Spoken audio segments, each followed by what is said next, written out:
Someday we'll get paid for this. Hello, news fans. I'm A.P. Ticker, and this is Commonwealth Traditional Cider. And this is Piggie of the Week.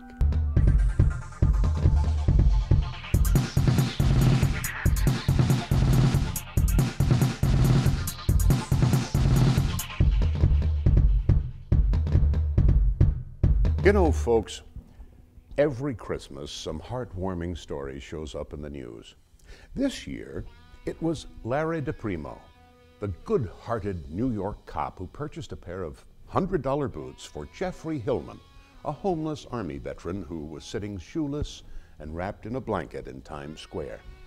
A few days later, Hillman was barefoot again, having hidden the boots away for fear of theft.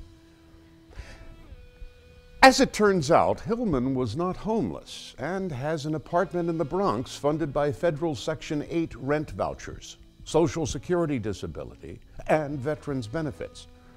However, Hillman is mentally ill and, like many in his situation, has a history of refusing help. So he spends his life on the streets. Now, ordinary people look at a complicated story like this and have some compassion for this Army vet.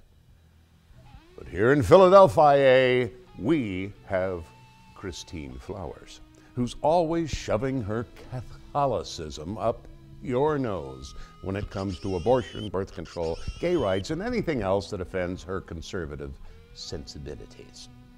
But when it comes to love thy neighbor as thyself, healing the sick, and compassion for the poor and downtrodden, it's another story entirely.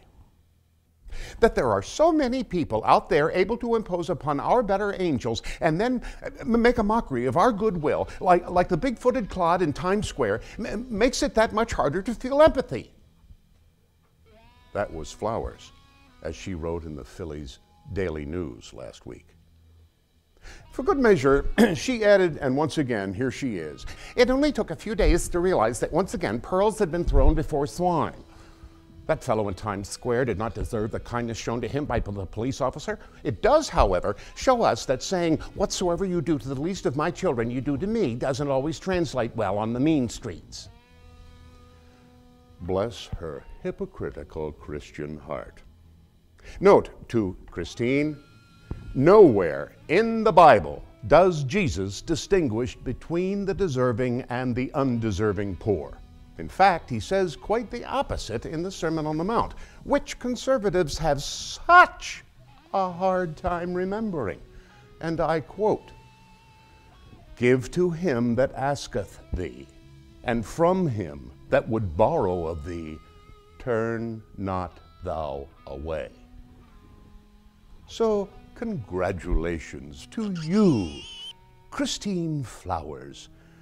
Your lack of empathy and compassion for the poor and the sick make you our Piggie of the Week. We look forward to the day when St. Peter says, "Depart, I never knew you," and casts you into the lake of fire. I'm A.P. Ticker, and Satan is real. But sinner friend, if you're here today, Satan is real too. And hell is a real place, a place of everlasting punishment.